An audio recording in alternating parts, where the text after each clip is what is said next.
naman namin na talagang pagmumura yung investment ng Duterte. Wala naman talaga silang magandang nagawa eh, sa totoo lamang. Pero because mapapride kami, at hindi kami pwedeng magpatalo lang sa mga sinasabi ng mga campaign, mga loyalista, at kung sino-sino pa.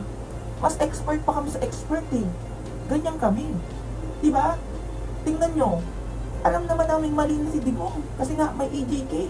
Hindi gumawa ng proseso sa pagpapatay sa mga biktima. Pero andito kami. Tatanungin pa rin namin yung proseso sa pag-aresto sa kanya. DDS the puppets. Kasi sinusunuran kami. Tapos kapag meron sa amin nakikilibate, titingnan namin yung pictures. Eh, pag pangit ka, umingin ka sa amin. Pag maganda ka, gagawin ka namin ng kwento para mapasira ka o masira ka. Ganyan kami kagagaling mga DDS. Oo, di ba? Di ba rin kayo naniniwala? Galing na kayo Pebbles. Nagbibig sa pinakamagaling magkalat ng mga fake news, nababayaran kami. Ano pa? Yung Infinitus na binibigyan ng China ng pondo o hinayar ng China dahil client yung China para siraan yung administrasyon at pabagsakin bid. Yes, that's true. Ano pa? Yung mga nasa balita na ang Chinese ay nag-check o kumukuha ng mga details near Comelec, di ba? Para mag-interfere. Pero sasabihin pa rin namin na hindi yan totoo, big. Kahit obvious na obvious at na ibabalita na hindi pa rin yan totoo kasi nga DDS kami. Yun yung DDSD. Diba? Sa pelikula naman, ano yung mas marami? Diba yung kontrabida? Diba? At kami yun. Dahil DDS nga kami. Oh, sakata. Yung mga nakalaya, kakarali namin, kakasupport namin kay Dico at sa birthday niya. Kahit nagawan kami ng effort, hindi kami magpapasalamat sa administrasyon ni Bongbong Marcos kasi nga DDS kami. Tingnan mo, ang bastos-bastos ni Sara, pag nangangampanya, palakpakan namin kasi nga DDS kami, Bihi. Ano pa? Si Maharlika, ang aming propeta. Bilib na bilib kami kasi nga DDS kami, Bihi. Kahit na nakakatawa na siyang tingnan, Bihi. Guilty na masyado, maputla na, kulay violet na yung labi. Dahil nga may warrant of arrest na siya. Sorry, okay. Kahit alam namin na talo na nabi, sumusuport kami kasi DDS kami. Ganon yung DDS. Pero hindi yan story lang talaga na ginawa ko. That's how I observe DDS. Di ba? Nakakapagod kayo mga DDS. Kayo yung pinaka nakakapagod sa lahat, sa totoo lang. Imbis kasi, kung nagbabago-bago kayo, hindi nyo masyadong kinukonsinti itong si Sara Duterte.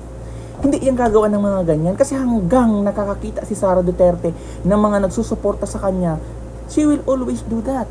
Kasi ang dami niyang nauuto eh. Sipin mo, DDS ka, boboto mo sa PDP laban si Kibuloy. Si Robin, Bato, Bongo, na may para mali issue. Ano na bi? I'm not so interested dun. Kasi kung may makapasok na matalino talaga sa PDP laban, I believe, kung bayan yung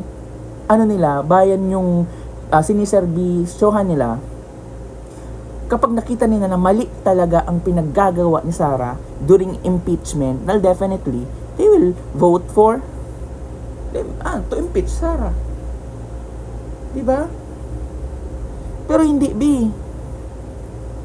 no, kasi kung iboboto nyo yung mga senador na pro-Sara, pro-China, ay to the highest level talaga, no matter what happens, kahit na harap-harapan na, kasi nga impeachment is political, kahit nga harap-harapan na ginagawa yung kamalian sa gobyerno, you will still vote kasi nga alyansa nyo, kaibigan nyo.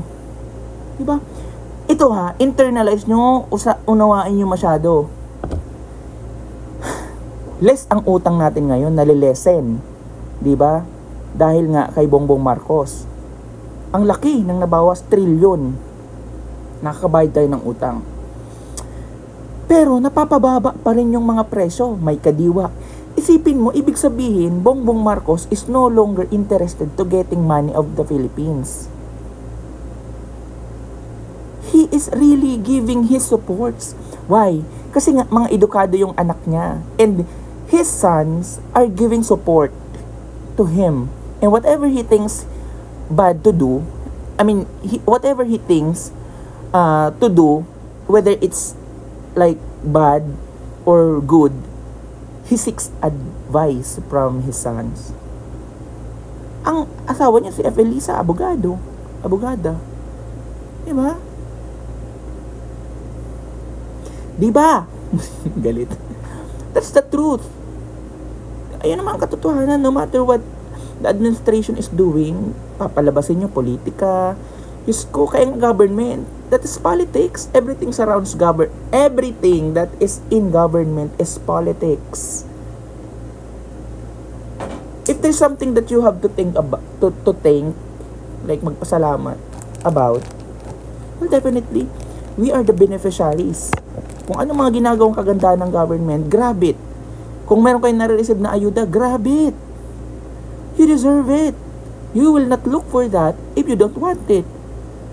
Pero ang mali lang, you keep on getting the ayuda, tapos sira ka pa rin ng sira. It's, kahit naman alam mo sarili mo na kailangan mo yung ayuda, sinisiraan mo pa rin. What if wala na silang makuha ang ayuda? And then, paano mangyaring wala na silang maibigay na ayuda? That is because everything will be under control of Sara Duterte. If happens that she becomes president, that it's not possible to happen, I am sure. Kasi, ganito guys, yung calculations yan. May 1 year tayong ban sa impeachment, 2026. O 2017, pwede ulit magpa-impeach hanggang 2018. We'll still have time para sa impeachment.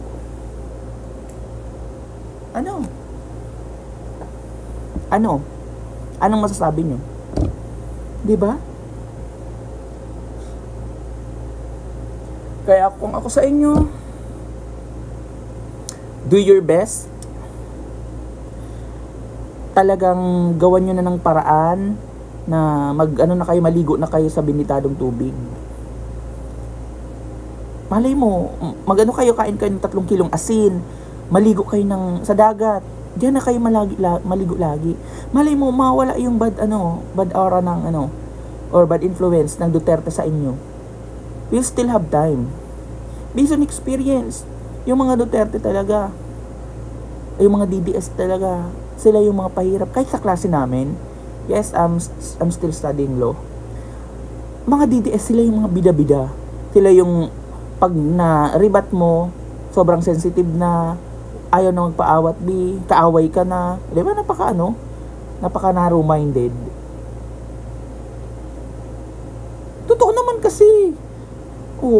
Rarasunan ka pag tinanong mo, what happened to the confidential fund? Ang itatanong kaya nga confidential, hindi pwedeng kaya nga confidential fund. It doesn't mean that you are talking about confidential will also be confidential sa COA. Paano ka ma-audit yan, B?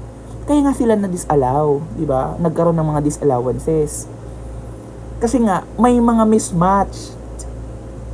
Ano ba yan? Nakakagigil kayo. Tapos yung chinek, yung budget niya, sa kagalit na galit si Sara. Kasi nga, ang point niya dito, hindi dapat chinecheck yung budget niya. Pinapabayaan lang, ay hindi pwede, B. Ano yun? Gastos ka ng gastos nga, walang kaalam-alam ang Pilipinas? Dahil papabayaan ka lang, ay walang ganun-ganun. Another issue, yung mga ghost schools or students, di ba na nabigyan ng fund? Nawala yung fund, pero yung beneficiary, wala naman talagang beneficiary. What do you call that? Pero yung mga DDS, pa lang kayo, bilib pa rin kayo kay Sara nyo. Anong nagawa ni Sara? If you will be looking at the achievement of Sara, puro mga OBP, yung mga nasunugan, no, it's natural. Pero it is something that you can